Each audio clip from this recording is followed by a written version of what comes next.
போர் பாக்கிய செல்வம் புவியில் இல்லையே. புவி நிரம்ப பொன் தந்தாலும் இப்பளிக்கு ஈடில்லையே.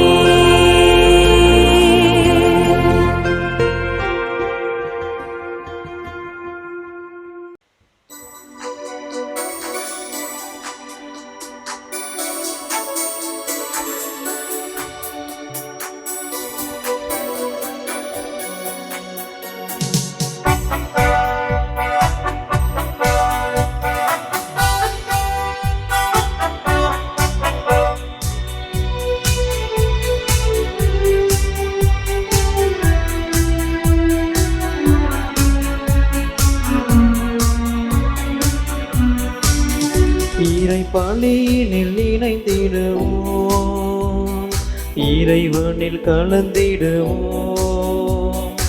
இதயத்தில் இருப்பவரே இறை குலமாய் வருவோம்.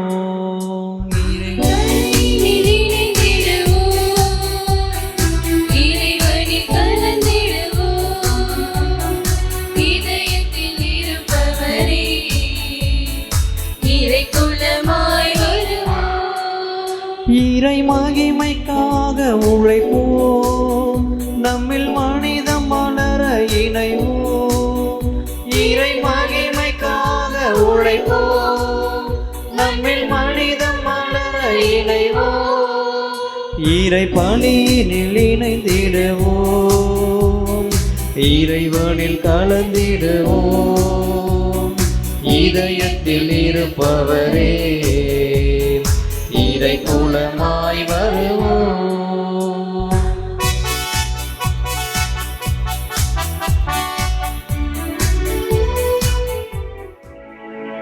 தந்தை மகன் தூய ஆவியாரின் பெயராலே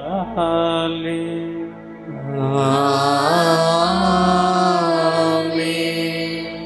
நம் ஆண்டவராகிய இயேசு கிறிஸ்துவின் அருளும் கடவுளின் அன்பும் தூய ஆவியாரின் நட்புறவும் உங்கள் அனைவரோடும் இருப்பதாக.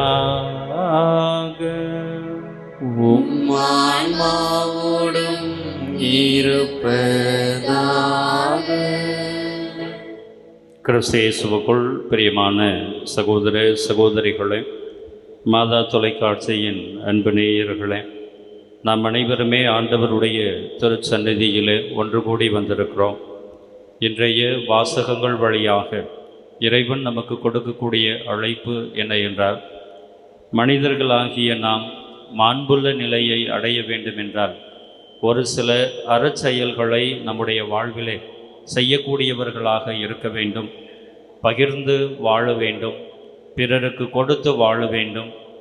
பிறருக்கு கொடுத்தும் பிறரோடு பகிர்ந்தும் வாழுகின்ற அறச்செயல்கள் எல்லாவற்றையுமே மனிதர்களாகிய நாம் அனைவருமே செய்கின்ற பொழுது மனிதர்களாகிய நாம் மாண்புள்ளவர்களாக உயர்த்தப்படுவோம். அதே வேளையிலே புனித நிலையை அடைவதற்கான வழிமுறைகளும் இதுதான் என்பதனை இன்றைய வாசகங்கள் நமக்கு கற்றுக் கொடுக்கின்றன. ஆகவே இந்த தெய்வீகமான திருப்பலியிலே பங்கெடுக்க வந்திருக்கக்கூடிய நாம் அனைவருமே எப்பொழுதுமே நல்ல செயல்களை மட்டுமே செய்வோம். அடுத்தவரோடு இணைந்து வாழுவோம். அடுத்தவர் வாழ, அடுத்தவர் வளர்ச்சியை பார்த்து நாமும் மகிழ்ச்சி அடைவோம்.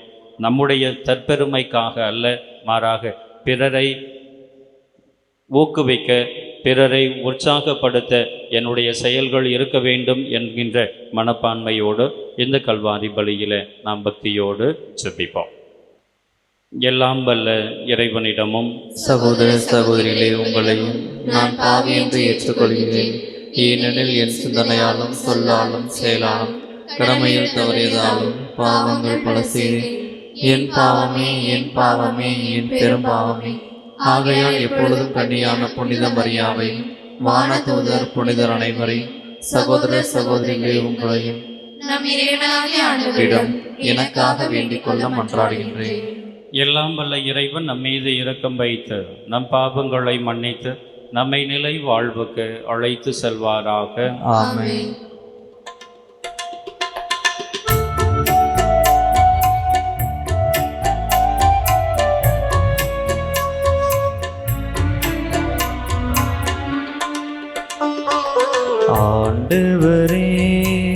இரக்கமாயிரும்.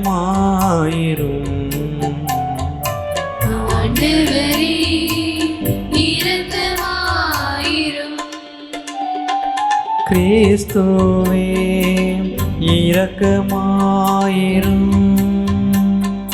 கிறிஸ்துவே இரக்கமாயிரும்.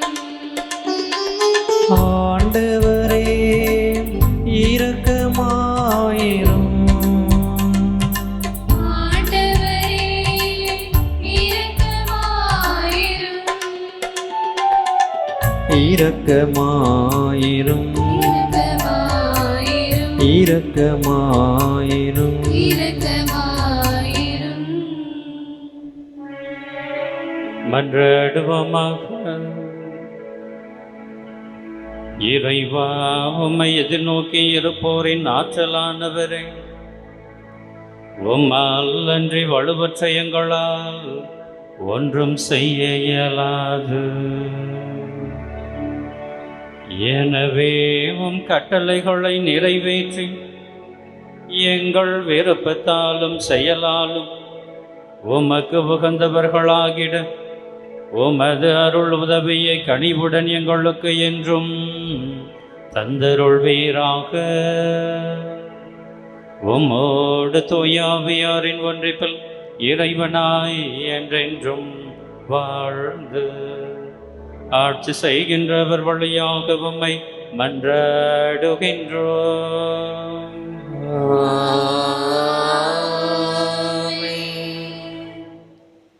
முதல் வாசகம். முக மலர்ச்சியோடு கொடுப்பவரே கடவுளின் அன்புக்கு உரியவர். திருத்தூதர் பவுல் கொரிந்தியருக்கு எழுதிய 2ஆம் திருமுகத்திலிருந்து வாசகம். சகோதரர் சகோதரிகளே, குறைவாக விதைப்பவர் குறைவாக அறுவடை செய்வார். நிறைவாக விதைப்பவர் நிறைவாக அறுவடை செய்வார். இதை தெரிந்து கொள்ளுங்கள். ஒவ்வொருவரும் தம்முள் தீர்மானித்தபடியே கொடுக்கட்டும்.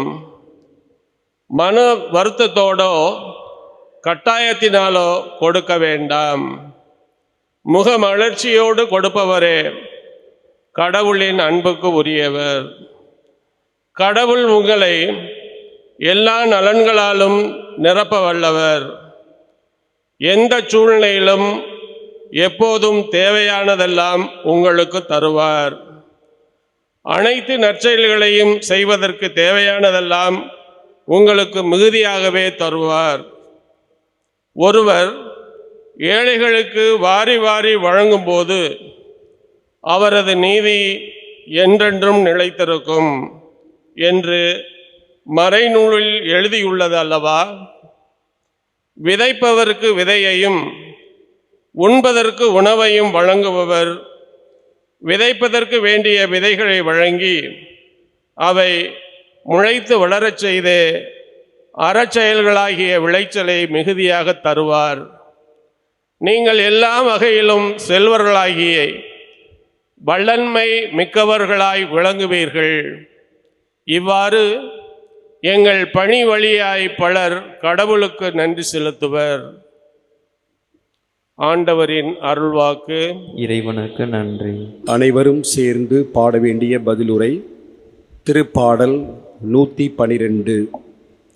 ஆண்டவருக்கு அஞ்சி நடப்போர் பேறு பெற்றோர்.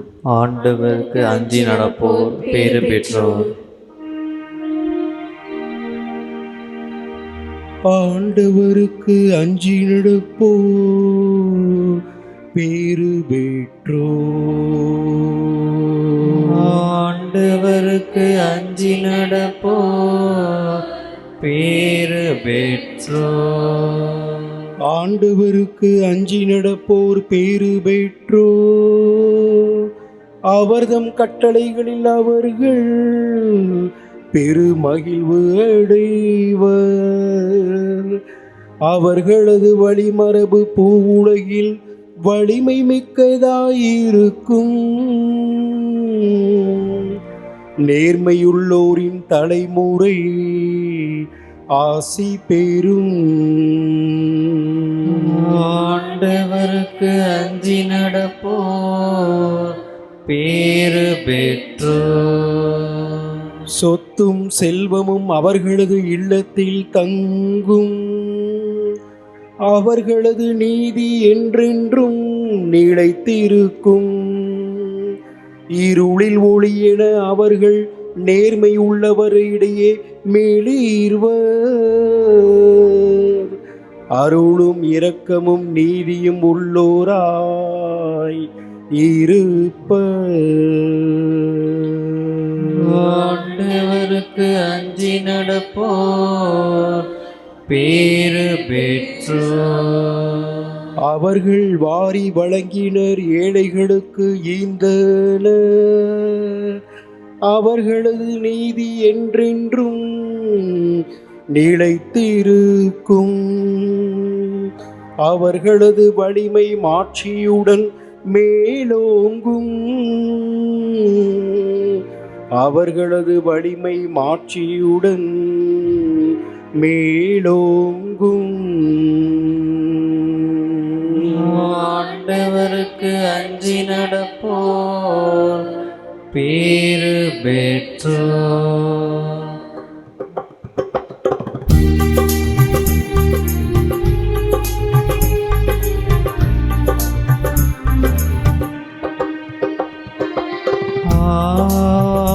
அல்லேலூயா, அல்லேலூயா, அல்லேலூயா, அல்லேலூயா, அல்லேலூயா, Alleluia. அல்லேலூயா, Alleluia.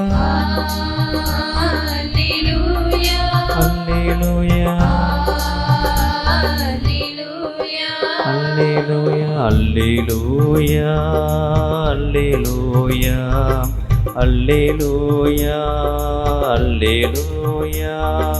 Alleluia. Alleluia. Alleluia. என் மீது அன்பு கொண்டுள்ளவர் நான் சொல்வதை கடைபிடிப்பார். என் தந்தையும் அவர் மீது அன்பு கொள்வார். நாங்கள் அவரிடம் வந்து அவரிடம் குடிகொள்வோம் என்கிறார் ஆண்டவர். அல்லேலூயா, அல்லேலூயா, அல்லேலூயா, அல்லேலூயா, அல்லேலூயா. ஆண்டவர் உங்களோடு இருப்பாராக. உம் ஆன்மாவோடும் இருப்பாராக. மத்தேயு எழுதிய தூய நற்செய்தியிலிருந்து வாசகம். ஆண்டவரே மாட்சி உமக்கே. மத்தேயு எழுதிய தூய நற்செய்தி பிரிவு 6 இறைவசனங்கள் 1 முதல் 6, 16 முதல் 18 வரை.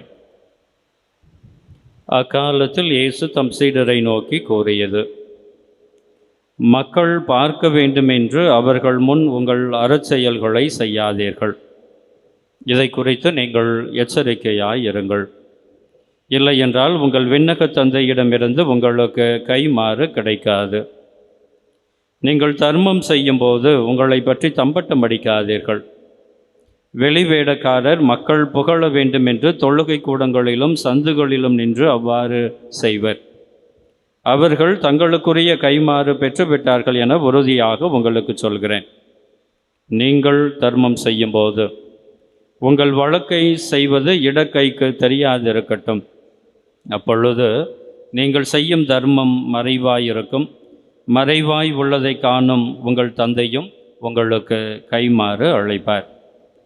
நீங்கள் இறைவனிடம் வேண்டும் பொழுது வெளிவேடக்காரரை போல் இருக்க வேண்டாம். அவர்கள் தொழுகை கூடங்களிலும் வீதியோரங்களிலும் நின்று கொண்டு மக்கள் பார்க்க வேண்டுமென இறைவேண்டல் செய்ய விரும்புகிறார்கள். அவர்கள் தங்களுக்குரிய கைமாறு பெற்றுவிட்டார்கள் என உறுதியாக உங்களுக்கு சொல்கிறேன். ஆனால் நீங்கள் இறைவனிடம் வேண்டும் பொழுது உங்கள் உள் அறைக்கு சென்று கதவை அடைத்து கொண்டு மறைவாய் உள்ள உங்கள் தந்தையை நோக்கி வேண்டுங்கள். மறைவாய் உள்ளதை காணும் உங்கள் தந்தையும் உங்களுக்கு கைமாறு அழைப்பார். மேலும் நீங்கள் நோன்பு இருக்கும்போது வெளிவேடக்காரரை போல முகவாட்டமாய் இருக்க வேண்டாம். தாங்கள் நோன்பு இருப்பதை மக்கள் பார்க்க வேண்டுமென்றே அவர்கள் தங்கள் முகங்களை விகாரப்படுத்தி கொள்கிறார்கள். அவர்கள் தங்களுக்குரிய கைமாறு பெற்றுவிட்டார்கள் என உறுதியாக உங்களுக்கு சொல்கிறேன். நீங்கள் நோன்பு இருக்கும்போது உங்கள் தலையில் எண்ணெய் தேய்த்து முகத்தை கழுவுங்கள். அப்பொழுது நீங்கள் நோன்பு இருப்பது மனிதருக்கு தெரியாது, மாறாக மறைவாய் இருக்கிற உங்கள் தந்தைக்கு மட்டும் தெரியும். மறைவாய் உள்ளதை காணும் உங்கள் தந்தையும் உங்களுக்கு ஏற்ற கைமாறு அழைப்பார். ஆண்டவரின் அருள்வாக்கு. கிறிஸ்துவே உமக்கு புகழ். கிறிஸ்து இயேசுவுக்குள் பிரியமான சகோதர சகோதரிகளே, இடைவிடா சகாய தாயினுடைய பரிந்துரை ஜெபத்தை தேடி வந்திருக்கக்கூடிய அன்பு பக்தர்களே, மாதா தொலைக்காட்சியினுடைய அன்பு நேயர்களே, நாகரிகத்திலும் கலாச்சாரத்திலும் வளர்ந்து விட்டோம் என்று சொல்லிக்கொள்ளக்கூடிய நம் மத்தியிலே விளம்பர கலாச்சாரமும் அதிகமாகி கொண்டிருக்கிறது என்று சொன்னால் அதுதான் உண்மை. விளம்பரத்தை நாடக்கூடியவர்களாக, விளம்பரத்தை விரும்பக்கூடியவர்களாக, ஏன் எதை செய்தாலும் உடனடியாக அதை செல்போனில் ஃபோட்டோ எடுத்து செல்ஃபி எடுத்து உடனடியாக அதை விளம்பரப்படுத்த வேண்டும் என்கின்ற எண்ணம் படைத்தவர்களாக சிறு குழந்தைகள் முதல் பெரியவர்கள் வரை நாம் மாறிக்கொண்டிருக்கிறோம் என்பது இன்றைய நாகரிக உலகத்தில் இருக்கக்கூடிய உண்மை. அது எதை செய்தாலும், ஏன் நல்ல காரியங்கள் செய்தாலும் சரி, அல்லது ஒரு சில நேரங்களிலே அக்கிரமங்கள் செய்தாலும் கூட அதை கூட விளம்பரப்படுத்தக்கூடிய ஒரு எண்ணம் நம்மிடம் இருக்கிறது. அன்புக்குரியவர்களே, இப்படிப்பட்ட விளம்பர கலாச்சாரத்தில் நம்மை நாம் அடையாளப்படுத்தி கொள்வதற்காக, நம்முடைய செயல்களை மற்றவர்களுக்கு தெரிவிப்பதற்காக நாம் எப்படிப்பட்ட மனப்பான்மையோடு வாழ்ந்து கொண்டிருக்கிறோம் என்பதை பற்றி மட்டும் கொஞ்சம் ஆழமாக சிந்தித்து, நாம் செய்யக்கூடிய செயல்கள் விளம்பரப்படுத்தப்படுவதற்காக செய்யப்படுகின்றனவா, அல்லது இறைவனோடும் மக்களோடும் இணைந்திருக்க வேண்டும் என்கின்ற நோக்கத்திற்காக மட்டும் செய்யப்படுகின்றனவா என்று யோசிக்க நாம் அனைவருமே அழைக்கப்படுகிறோம். விளம்பர கலாச்சாரம் ஒரு பக்கம் இருந்தாலும் அன்புக்குரியவர்களே, இன்னொரு கலாச்சாரமும் நம்மிடம் பரவி வருகிறது. என்ன என்றால் ஆதாயம் பார்க்கக்கூடிய கலாச்சாரம். நான் ஒருவருக்கு ஒரு காரியத்தை செய்கிறேன் என்றால், நான் ஒருவருக்கு ஒரு உதவியை செய்கிறேன் என்றால், அந்த உதவியினால், அந்த நான் செய்யக்கூடிய ஒரு காரியத்தினால் எனக்கு என்ன ஆதாயம் வரும்? எனக்கு ஆதாயம் கிடைத்தால் நான் இந்த காரியத்தை செய்வேன், ஆதாயம் இல்லை என்றால் நான் இந்த காரியத்தை செய்ய மாட்டேன் என்கின்ற அந்த மனப்பான்மையும் நம்மிடம் பரவி வந்து கொண்டிருக்கிறது. அன்புக்குரியவர்களே, இந்த விளம்பர கலாச்சாரமும் ஆதாயம் தேடும் கலாச்சாரமும் கிறிஸ்தவனுக்கு உரிய அழகு அல்ல என்பதனை உணர்ந்து கொண்டு, கிறிஸ்தவன் என்றால், கிறிஸ்தவள் என்றால் நாம் அனைவருமே நம்முடைய மாண்புமிக்க காரியங்களை மண்ணகத்திலே செய்யக்கூடியவர்களாக, அறச்செயல்களை செய்யக்கூடியவர்களாக இருக்க வேண்டும் என்பதனை உணர்ந்து கொண்டு, கைமாறு கருதாமல் எல்லா விதமான அறச்செயல்களையும் என் ஆண்டவர் இயேசு கிறிஸ்துவை போல நான் செய்வேன் என்கின்ற மனப்பான்மையிலே நாம் எப்பொழுது வாழுகிறோமோ அப்பொழுதுதான் நாம் மாண்புள்ள நிலையையும் புனித நிலையையும் அடைய முடியும் என்பதனை இன்றைய 2 வாசகங்களுமே கற்றுக் கொடுக்கின்றன. யூத சமூகத்திலே அன்புக்குரியவர்களே, மனிதன் மாண்புள்ளவனாக மாற வேண்டும் என்றால், மனிதன் புனித நிலையை அடைய வேண்டும் என்றால், அதற்கு 3 விதமான முக்கியமான காரியங்களை ஒவ்வொரு யூதனும் செய்து வாழ வேண்டும் என்கின்ற நெறிமுறை அவர்களுக்கு கொடுக்கப்பட்டிருக்கிறது. அது என்ன என்றால் அன்புக்குரியவர்களே, தர்மம் செய்ய வேண்டும், ஜெபம் செய்ய வேண்டும், நோன்பு இருக்க வேண்டும். இந்த 3 காரியங்களையும் எந்த ஒரு யூதர் செய்கிறாரோ அவர் உண்மையான மாண்பினை தன்னுடைய வாழ்விலே அனுபவித்து கடவுளுக்கு பக்கத்திலே இருக்க முடியும் என்கின்ற நெறிமுறையை வளர்த்து கொண்டு வாழ்ந்து கொண்டிருக்கிறார்கள். அன்புக்குரியவர்களே, இதைத்தான் ஆண்டவர் இயேசு கிறிஸ்துவும் நமக்கு ஒரு சில வழிமுறைகளை கற்றுக் கொடுத்து இதே காரியங்களை எப்படிப்பட்ட மனப்பான்மையோடு நாம் செய்ய வேண்டும் என்பதனை நமக்கு கற்றுக் கொடுக்கிறார். அதை கொஞ்சம் ஆழமாக நாம் சிந்தித்தோம் என்றால் நாம் செய்யக்கூடிய தர்மம், நாம் செய்யக்கூடிய ஜெபம், நாம் மேற்கொள்ளக்கூடிய நோன்பு, இவை எல்லாமே நம்மை எப்படி பக்குவப்படுத்த போகிறது, நம்மை எந்த விதத்திலே அர்த்தமுள்ள கிறிஸ்தவ வாழ்வு வாழுவதற்கு உறுதுணையாக இருக்க போகிறது என்பதனை நாம் உணர்ந்து கொள்ளலாம். அன்புக்குரியவர்களே, முதலாவது பண்பு நலனாக தர்மம் செய்யக்கூடியது. தர்மம் எதற்காக செய்ய வேண்டும், ஏன் செய்ய வேண்டும் என்று நாம் யோசிக்கின்ற பொழுது தோபித்து புத்தகம் அதிகாரம் 12 இறைவசனம் 8 நமக்கு எதை சொல்லுகிறது என்றால், மனிதனாக இருக்கக்கூடிய நீ பொன்னை அதிகமாக சேர்த்து வைப்பதை விட தர்மம் செய்து வாழ்ந்தாய் என்றால் கடவுள் பக்கத்தில் இருக்கலாம் என்று சொல்லப்படுகிறது. அதே வேளையிலே யூத மறையிலே யூத ராபிகள் என்ன சொல்லுகிறார்கள் என்றால், பிறர் அறியாத வகையிலே நாம் ஒருவருக்கு தானம் செய்கிறோம் என்றால் நாம் மோசேயை விட சிறந்தவர்களாக இருக்க முடியும் என்கின்ற நெறிமுறையை யூத ராபிகள் யூதர்களுக்கு கற்றுக் கொடுத்திருக்கிறார்கள். அதைத்தான் இன்றைய நற்செய்தியிலே நாம் வாசிக்க கேட்டோம். நீங்களும் தர்மம் செய்யுங்கள்.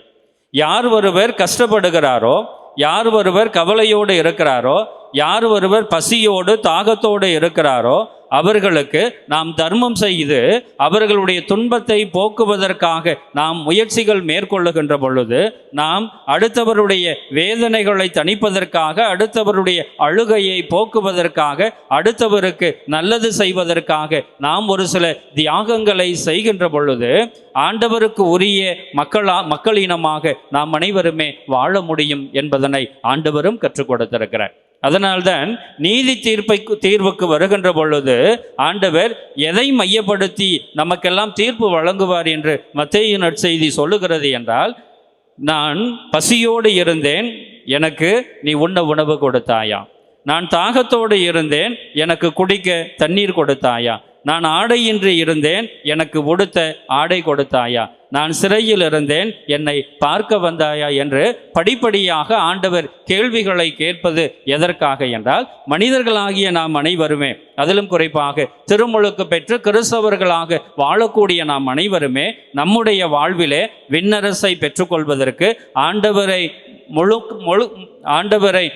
முகமுகமாக தரிசிப்பதற்கு, ஆண்டவரோடு இணைந்து இருப்பதற்கு, நாம் நம்முடைய மனித நிலையை புனித நிலையாக மாற்றுவதற்கு இந்த தர்மம் மிக மிக அவசியம் என்பதனை நமக்கு எடுத்து காட்டுகிறார்.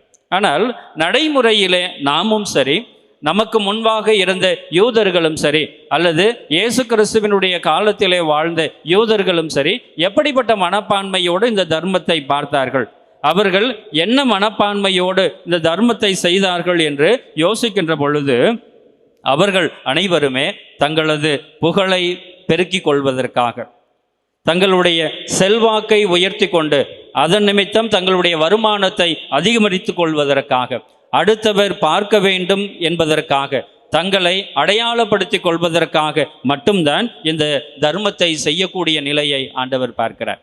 ஒருவருடைய தற்பெருமையை பாடுவதற்காக, இவர் நான் இதை அவருக்கு செய்திருக்கிறேன் என்று சொல்லி என்னை அடையாளப்படுத்திக் கொள்வதற்காக, என்னுடைய செல்வாக்கை அதிகப்படுத்திக் கொள்வதற்காக நான் தர்மம் செய்கிறேன் என்றால் அந்த தர்மம் உண்மையான தர்மமாக இருக்க முடியாது என்பதனை ஆண்டவர் தெள்ள தெளிவாக சுட்டி காட்டுகிறார். ஒருவருடைய துன்பத்தை போக்குவதற்காக மட்டுமே உன்னுடைய தர்மத்தினுடைய நோக்கம் இருக்க வேண்டுமே ஒழிய, உன்னுடைய தர்மத்தின் வழியாக ஒருவருடைய வாழ்வு வளம் பெற வேண்டும் என்பது மட்டுமே உன்னுடைய நோக்கமாக இருக்க வேண்டுமே ஒழிய, உன்னுடைய செல்வாக்கை பெருக்கிக் கொள்வதற்காகவோ, உன்னுடைய அடையாளத்தை அங்கீகரித்துக் கொள்வதற்காகவோ நீ செய்யக்கூடிய தர்மம் இருக்கக்கூடாது என்பதனை ஆண்டவர் தெள்ள தெளிவாக நமக்கு சுட்டி காட்டுகிறார். அப்படி என்றால் நாம் எப்படி தர்மம் செய்ய வேண்டும்? நாம் எதற்காக தர்மம் செய்ய வேண்டும்?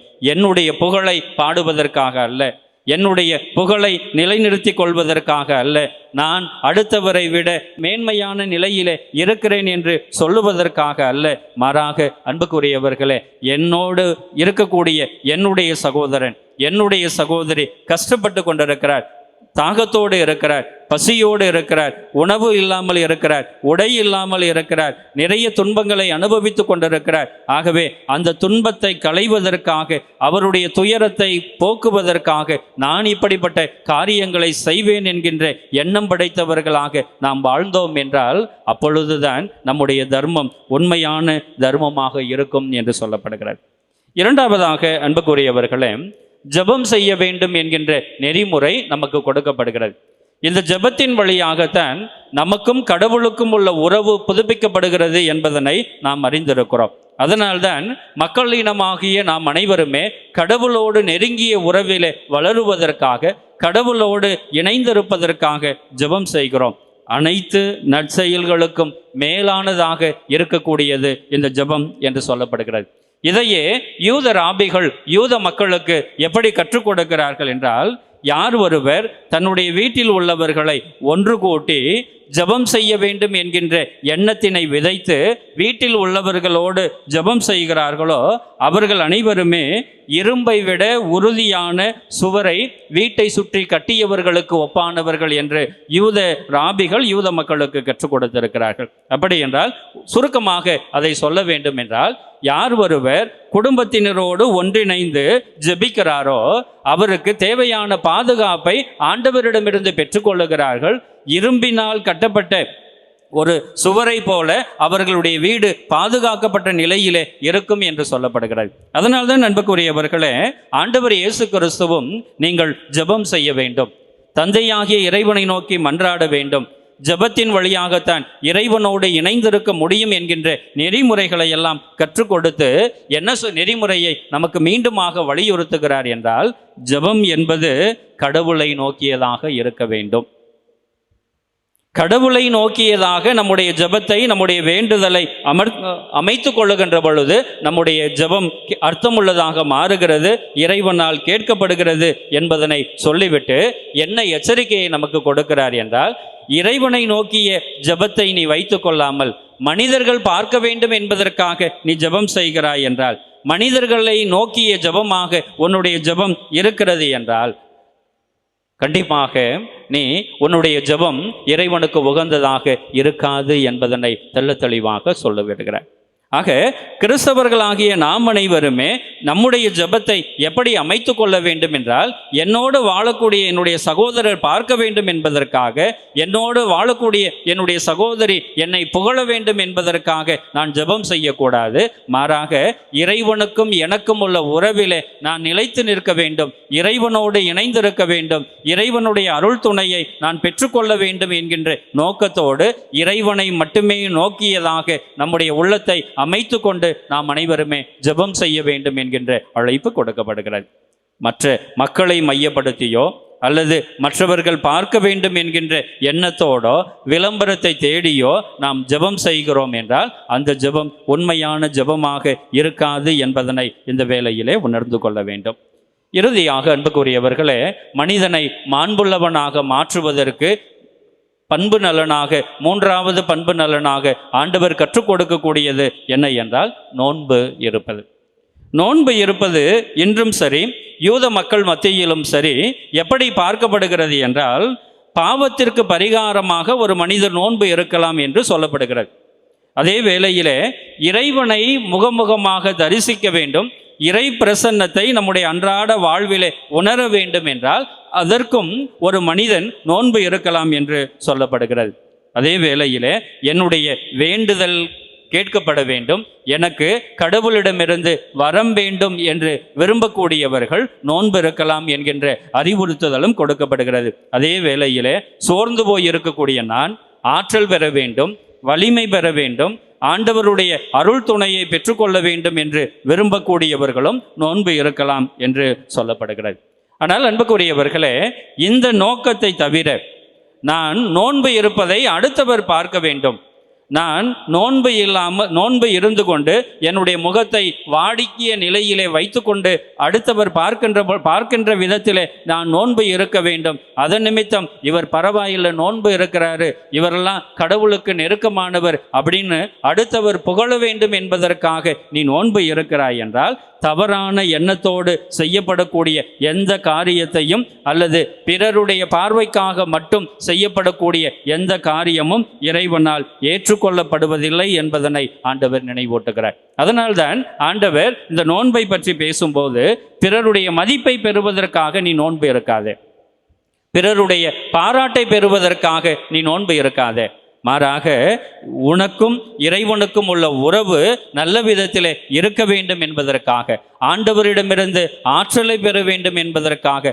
ஆண்டவரிடமிருந்து வல்லமையை பெற வேண்டும் என்பதற்காக, நாம் அனைவருமே நம்முடைய பாவங்களிலிருந்து விடுதலை அடைய வேண்டும் என்பதற்காக நாம் நோன்பு இருக்க வேண்டுமே ஒழிய அடுத்தவருடைய பாராட்டுக்காகவோ நான் நோன்பு இருக்கிறேன் என்று தம்பட்டம் அடிப்பதற்காகவோ நாம் ஒருபோதும் நோன்பு இருக்கக்கூடாது என்கின்ற எச்சரிக்கையை ஆண்டவர் கொடுக்கிறார். ஆகவே பிரியமான சகோதர சகோதரிகளே, நாம் அனைவருமே அறச்செயல்கள் செய்ய வேண்டும் என்கின்ற அழைப்பு கொடுக்கப்படுகிறது. அதிலும் குறிப்பாக அறச்செயல்களிலே நோன்பு இருக்க வேண்டும், தர்மம் செய்ய வேண்டும், ஜெபம் செய்ய வேண்டும் என்கின்ற அழைப்பு கொடுக்கப்படுகிறது. இந்த 3 வகையான செயல்பாடுகளையும் எப்படிப்பட்ட மனப்பான்மையோடு செய்ய வேண்டும் என்பதனையும் ஆண்டவர் இந்த நாளிலே தெள்ள தெளிவாக சுட்டி காட்டுகிறார். வெளி வேடத்திற்காகவோ விளம்பரத்திற்காகவோ பகட்டான வாழ்க்கைக்காகவோ பிறருடைய பாராட்டையும் பிறருடைய மதிப்பையும் பெறுவதற்காகவோ எந்தவித அறச்செயல்களும் செய்யப்படக்கூடாது. மாறாக ஆண்டவரோடு இணைந்திருப்பதற்காக இந்த உலகத்திலே என்னோடு வாழக்கூடிய என்னுடைய சகோதர சகோதரிகளுடைய துயரத்தையும் துக்கத்தையும் போக்கி அவர்களோடு இணைந்த நிலையிலே உறவை நல்ல விதத்திலே அமைத்து கொள்வதற்காக இந்த அறச்செயல்கள் எல்லாவற்றையுமே நான் செய்வேன் என்று எப்பொழுது ஒரு கிறிஸ்தவன் ஒரு கிறிஸ்தவள் தீர்க்கமான முடிவை எடுக்கிறார்களோ கண்டிப்பாக அவர் அன்புக்குரியவர்களே அந்த கிறிஸ்தவனும் அந்த கிறிஸ்தவளும் கடவுள் அருளக்கூடிய மாண்பையும் மாட்சியையும் அனுபவிக்க முடியும் என்றுதான் நமக்கு சொல்லப்படுகிறது. அதைத்தான் இன்றைய முதல் வாசகம் மிக தெள்ள தெளிவாக மிகவும் விளக்கமாக நமக்கு சொல்லி கொண்டிருக்கிறது. நீங்கள் ஒருவரோடு ஒருவர் பகிர்ந்து வாழுவதும் ஒருவர் இன்னொருவருக்கு கொடுத்து வாழுவதும் ஒரு திருத்தொண்டாக பார்க்கப்பட வேண்டும் என்கின்ற நிலை நமக்கு கொடுக்கப்படுகிறது. ஆண்டவருக்குரிய பணியாக அது பார்க்கப்படுகிறது. ஆகவே பகிர்ந்து வாழுவேன், பிறருக்கு என்னிடம் இருப்பதை கொடுத்து வாழுவேன் என்கின்ற மாண்பினை நாம் வளர்த்து கொண்டோம் என்றால் அன்புக்குரியவர்களே கண்டிப்பாக நாம் நல்ல கிறிஸ்தவர்களாக நல்லதொரு வாழ்க்கை வாழக்கூடியவர்களாக கடவுளை முகமுகமாக தரிசிக்கக்கூடிய பாக்கியத்தை பெறக்கூடிய மனிதர்களாக நாம் மாற முடியும் என்பதுதான் இன்றைய நாளிலே ஆண்டவர் நமக்கு சொல்லக்கூடிய செய்தி. ஆகவே கொஞ்சம் நம்முடைய வாழ்க்கையை கொஞ்சம் சிந்தித்து பாருங்கள். நாம் எப்படிப்பட்ட மனப்பான்மையோடு ஜெபம் செய்கிறோம்? அடுத்தவர் பார்க்க வேண்டும் என்பதற்காக ஜெபம் செய்கிறோமா? அல்லது ஆண்டவரோடு உள்ள உறவு எனக்கு நல்ல விதத்திலே இருக்க வேண்டும் என்கின்ற எண்ணத்தோடு ஜெபம் செய்கிறோமா? அடுத்தவர் பார்க்க வேண்டும் என்பதற்காக அடுத்தவர் புகழ வேண்டும் என்பதற்காக நாம் தர்மம் செய்கிறோமா? அல்லது என்னோடு வாழக்கூடிய என்னுடைய சகோதரி என்னுடைய சகோதரன் கஷ்டப்பட்டு கொண்டிருக்கிறார், ஆகவே அவருக்கு என்னாலான உதவியை நான் கண்டிப்பாக செய்வேன் என்கின்ற எண்ணத்தோடு இருக்கிறோமா என்று சிந்தித்து பார்க்க வேண்டும். அன்புக்குரியவர்களே, நோன்பு கூட அடுத்தவர் பார்க்க வேண்டும் என்பதற்காக நாம் ஒருபோதும் இருந்துவிடக்கூடாது. நேரத்திற்கு நேரம் நான் தவறாமல் நான் நாளுக்கு நாள் அல்லது வாரத்தில் 5 முறை 6 முறை என்று நான் நோன்பு இருக்கிறேன் என்று சொல்லிக்கொள்வதை விட அந்த நோன்பினால் நான் என்ன காரியத்தை சாதித்திருக்கிறேன் என்று சிந்திக்கக்கூடிய மக்களினமாக மாற வேண்டும். ஆகவே பிரியமான சகோதர சகோதரிகளை, மனித இனமாக இருக்கக்கூடிய நாம் புனித இனமாக மாற வேண்டும் என்றால், இந்த மனித நிலையிலிருந்து மாண்புள்ள நிலையை அடைய வேண்டும் என்றால் விளம்பரத்தை தேடாது, மக்களினுடைய பகட்டையும் மக்களினுடைய பாராட்டையும் பெற வேண்டும் என்கின்ற எண்ணம் இல்லாது என்னுடைய கடமை என்னுடைய பொறுப்பு என்னோடு இருக்கக்கூடிய என்னுடைய சகோதரனுக்கு இப்படிப்பட்ட காரியங்களை செய்வது என்கின்ற உறுதியான மனப்பான்மையோடு வாழ இறையருள் வேண்டி இந்த திருப்பலியிலே நாம் அனைவரும் தொடர்ந்து ஜெபிப்போம்.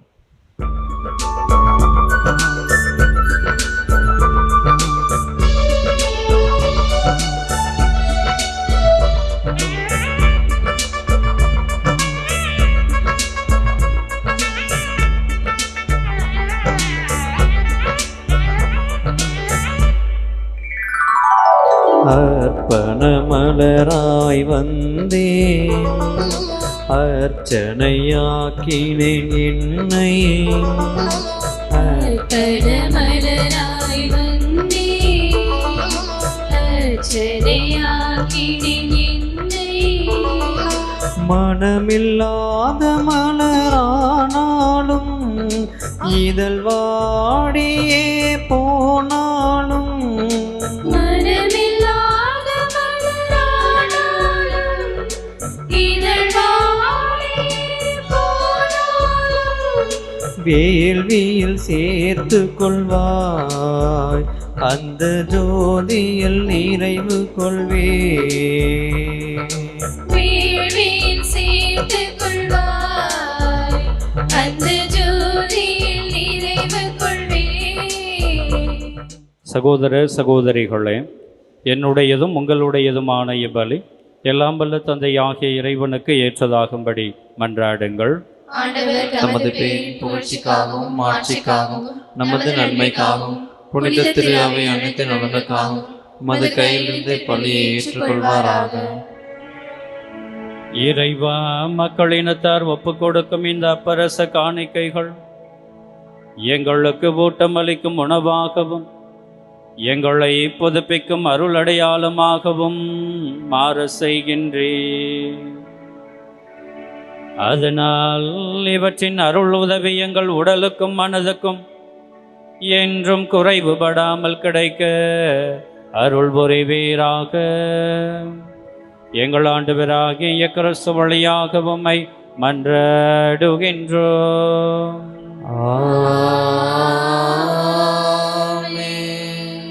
ஆண்டவர் உங்களோடு இருப்பாராக. உம் ஆன்மாவோடும் இருப்பாராக. இதயங்களை மேலே எழுப்புங்கள். ஆண்டவரிடம் எழுப்பியுள்ளோம். நம் இறைவனாகிய ஆண்டவருக்கு நன்றி கூறுவோம். அது தகுதியும் நீதியும் ஆனதே.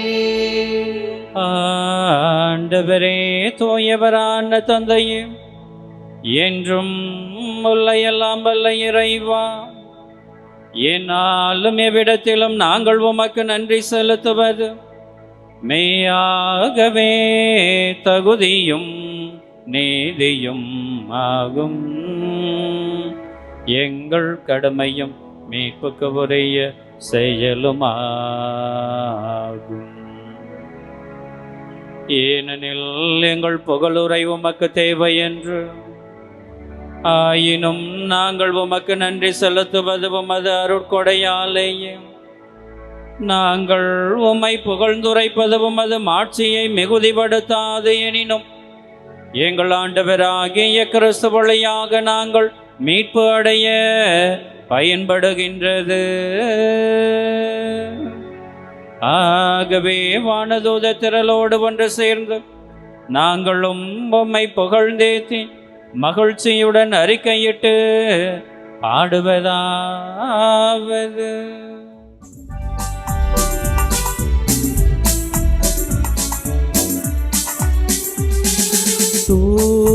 தூயவன் தூயவன் தூயவன் தூயவன் தூயவன்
ஆண்டவரே நேர்மையாகவே தூயவர், தூய்மை அனைத்துக்கும் ஊற்று.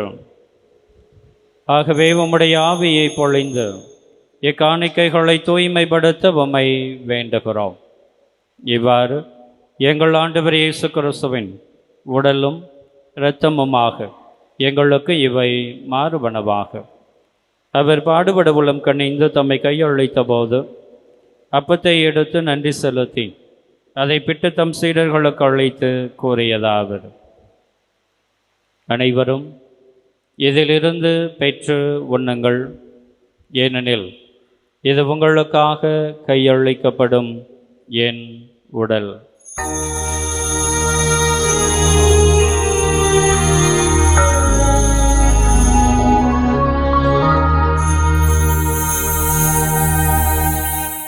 அவனுமே இரவு விருந்தை அருந்திய பின் கிண்ணத்தையும் எடுத்து மீண்டும் உமக்கு நன்றி கூறி தம் சீடர்களுக்கு அழைத்து அவர் கூறியதாவது: அனைவரும் இதிலிருந்து பெற்று பருகுங்கள், ஏனெனில் இது புதிய நிலையான உடன்படிக்கைக்கு உரிய என் இரத்தத்தின் கிண்ணம். இது பாவ மன்னிப்புக்கென்று உங்களுக்காகவும் பலருக்காகவும் சிந்தப்படும். இதை என் நினைவாக செய்யுங்கள்.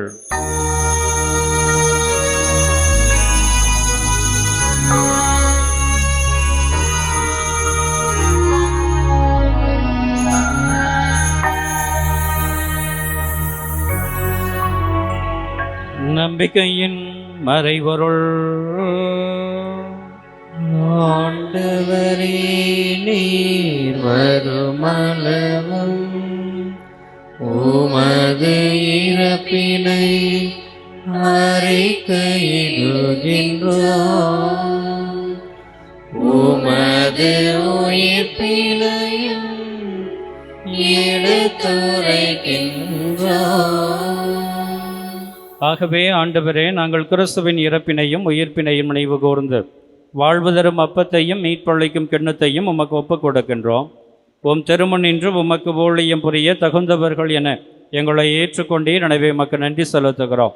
மேலும் கிறிஸ்துவின் உடலிலும் இரத்தத்திலும் பங்கு கொள்ளும் எங்களை தூய ஆவியார் ஒன்று சேர்க்க வேண்டும் என உம்மை தாழ்மையோடு மன்றாடுகிறோம். ஆண்டவரே, உலகெங்கும் பரவி இருக்கும் உமது திரு அவையை நினைவு கூர்ந்தருளும். எங்கள் திருத்தந்தை லியோ, எங்கள் ஆயர் ஆரோக்கியராஜ், எல்லா திருநிலையினர் ஆகிய அனைவரோடும் உமது திரு அவை அன்பில் நிறைவு பெற செய்தருளும். உயிர் தொழும் எதிர்நோக்கோடு துயில் கொண்டுள்ள எங்கள் சகோதர சகோதரிகளையும் இறந்தோர் அனைவரையும் இரக்கத்துடன் நினைவு கூர்ந்து உமது திருமுக ஒளியினுள் ஏற்றருளும். எங்கள் அனைவர் மீதும் இரக்கமாயிரும். கடவுளின் கன்னித்தாயான புனித மரியா, அவருடைய கணவரான புனித யோசேப்பு, புனித திருத்தூதர்கள், இவ்வுலகில் மக்கு உகந்தவராய் இருந்தோர் ஆகிய புனிதர் அனைவருடனும் நாங்கள் நிலை வாழ்வில் பங்கு கொள்ளும் தகுதி பெற்று உம் திருமகன் இயேசு கிறிஸ்து வழியாக உம்மை புகழ்ந்தேத்தும் வரம் அருள உம்மை மன்றாடுகின்றோம்.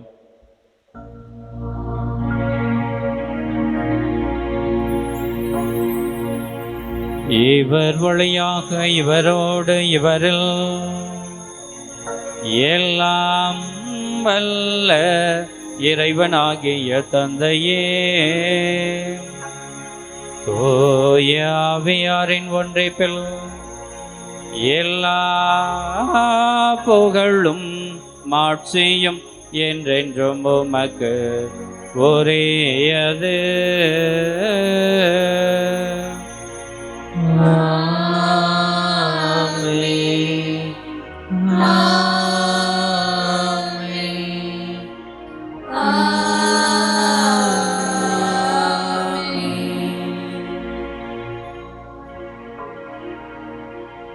மீட்பரின் கட்டளையால் கற்பிக்கப்பட்டு இறை படிப்பினையால் பயிற்சி பெற்றுள்ள நாம் துணிந்து பாடுவோம்.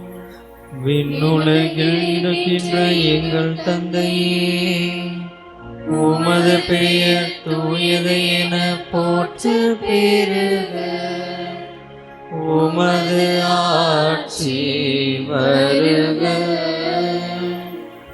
உமது திருவுளம் விண்ணுலகில் நிறைவேறுவது போல மண்ணுலகிலும் நிறைவேறுக. எங்கள் அன்றாட உணவை இன்று எங்களுக்கு தாரும். எங்களுக்கு எதிராக குற்றம் செய்வோரை நாங்கள் மன்னிப்பது போல எங்கள் குற்றங்களை மன்னியும்.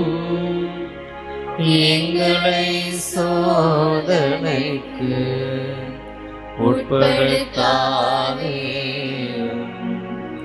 தீமையிலிருந்து எங்களை விடுவித்தரும். ஆண்டவரே, தீமை அனைத்திலும் இருந்தும் எங்களை விடுவித்து எங்கள் வாழ்நாளில் அமைதியை கனிவுடன் அருளவுமை மன்றாடுகின்றோம். உமது இரக்கத்தின் உதவியால் நாங்கள் பாவத்திலிருந்து எப்போதும் விடுதலை பெற்று யாதொரு கலக்கமுமின்றி நலமாயிருப்போமாக. நாங்கள் எதிர்நோக்கி இருக்கும் பேரின்பத்துக்காகவும் எம் மீட்பராகிய இயேசு கிறிஸ்துவின் வருகைக்காகவும் காத்திருக்கின்றோம். ஏனெனில் ஆட்சியும் வல்லமையும் மாட்சியும் என்றென்றும் உமதே. ஆண்டவரே இயேசு கிறிஸ்துவே, அமைதி உங்களுக்கு விட்டுச் செல்லுகிறேன், என் அமைதியையே உங்களுக்கு தருகிறேன் என்று உம்முடைய திருத்தூதர்களுக்கு மொழிந்தீரேன். எங்களுடைய பாவங்களை பாராமல் உம் மீது நாங்கள் வைத்திருக்கக்கூடிய நம்பிக்கையை கண்ணோக்கி உமது திருவுளத்திற்கு ஏற்ப எங்களுக்கு அமைதியையும் ஒற்றுமையையும் எங்கள் குடும்பங்களிலே சமாதானத்தையும் சந்தோஷத்தையும் எங்களுக்கெல்லாம் நல்ல உடல் சுகத்தையும் தந்தருள்ள திருவுளம் கொள்வீராக. என்றென்றும் வாழ்ந்து ஆட்சி செய்கின்றவர் நீரே. ஆமென். ஆண்டவருடைய அமைதி உங்களோடு என்றும் இருப்பதாக.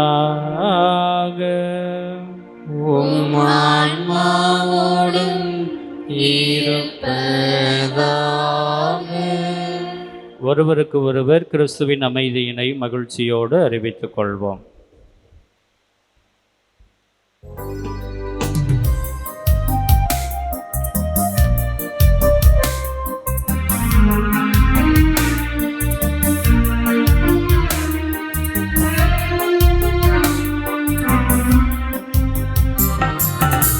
உலகின் பாவம் போக்கும் இறைவனின் செம்மறியே, எம்மேல் இரக்கமையும். உலகின் பாவம் போக்கும் இறைவனின் செம்மறியே, எம்மேல் இரக்கமையும். உலகின் பாவம் போக்கும் இறைவனின் செம்மறியே, எமக்கு அமைதி அருளும். எமக்கு அமைதி அருளும். இதோ இறைவனின் செம்மறி, இவரே உலகின் பாவங்களை போக்குகின்றவர். இவர்தான் இன்று நம் எல்லோரையும் பார்த்து மனிதர்களாகிய உங்களை மாண்புள்ளவர்களாக மாற்றுவது அறச்செயல்கள்தான். விளம்பரத்திற்காக செய்யாமல் இறைவனோடு இணைந்திருக்க வேண்டும் என்கின்ற உணர்வோடு செய்யுங்கள் என்கின்ற அழைப்பினை கொடுக்கக்கூடிய அன்பு தெய்வம். செம்மறியின் விருந்திலே பங்கு கொள்ள வந்துள்ள நாம் அனைவருமே பேறு பெற்றோர். ஆண்டவரே, நீர் நிலத்தில் எழுந்தவர், நான் தகுதியற்றவள். ஆனால் ஒரு வார்த்தை மட்டும் சொல்லியருளும், எனது ஆன்மா நலமடையும். கிறிஸ்துவின் திருவுடலும் திரு ரத்தம் நம்மை காத்து நமக்கு நிலை வாழ்வு தருவதாக. ஆமென்.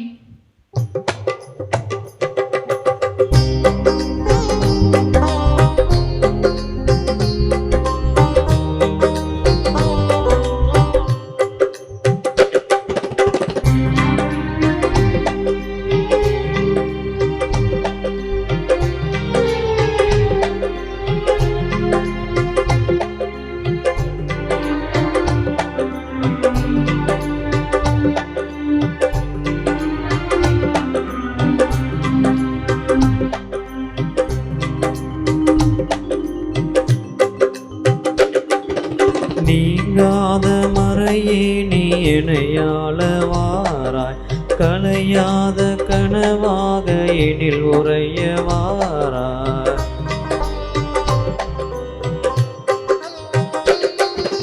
நீங்காத மறையே நீ இணையாளவாராய்.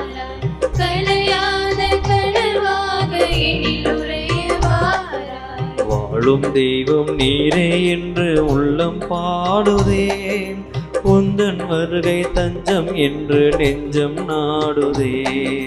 வாழும் தெய்வம் நீரே என்று உள்ளம் பாடுதே, உந்தன் வருகை தஞ்சம் என்று நெஞ்சம் நாடுதே.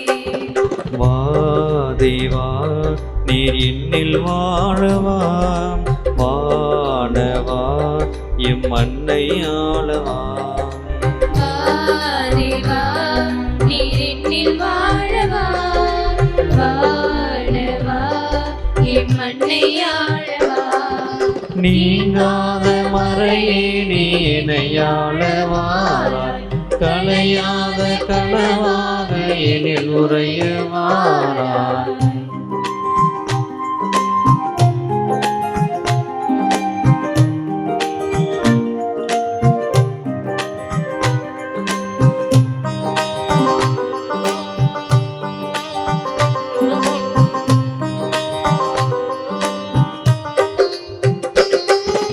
உந்தன் வேதம் தேசம் பேசும், மனதோடு மனம் சேரவா.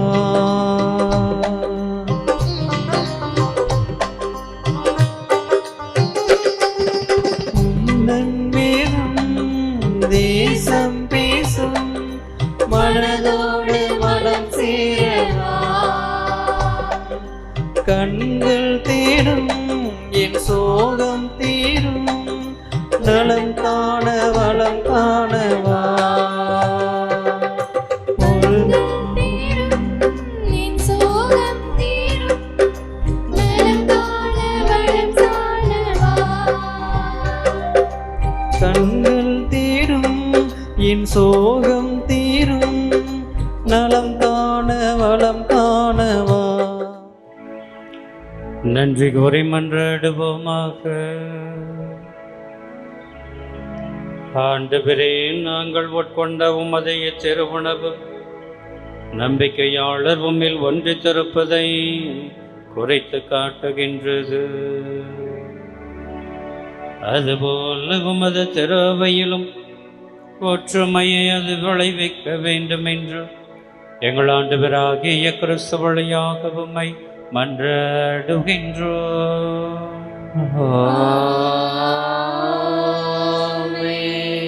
ஆண்டவர் உங்களோடு இருப்பாராக. உம் ஆன்மாவோடும் இருப்பாராக. எல்லாம் வல்ல இறைவன் தந்தை மகன் தூயாவியார் உங்களுக்கு ஆசை வழங்குவாராக.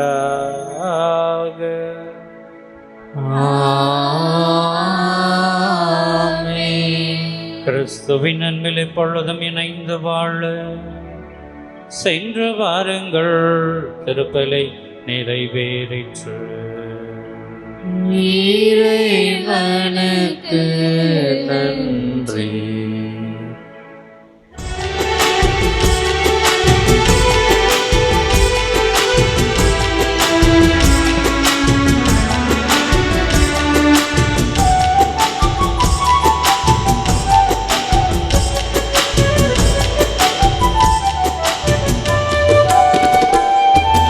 எங்கள் காவலாம் சூசை தந்தையின் மங்களங்கள் எங்கும் சொல்லி இங்கு பாடுவோம்.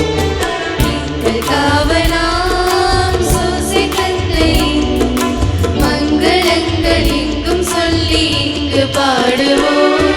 செங்கையதிலே தங்க புஷ்பம் தங்க கோலை ஏந்திடும். செங்கையதிலே தங்க புஷ்பம் தங்க கோலை ஏந்திடும். எங்கள் காவலாம் சூசை தந்தையின் மங்களங்கள் எங்கும் சொல்லி இங்கு பாடுவோம்.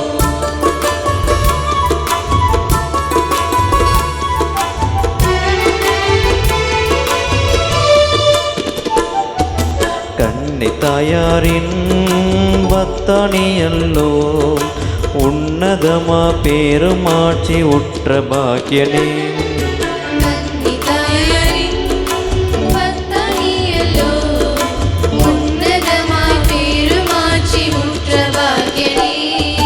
சென்னி மகுட முடி புனைந்த மன்னர் கோத்திர மாதவா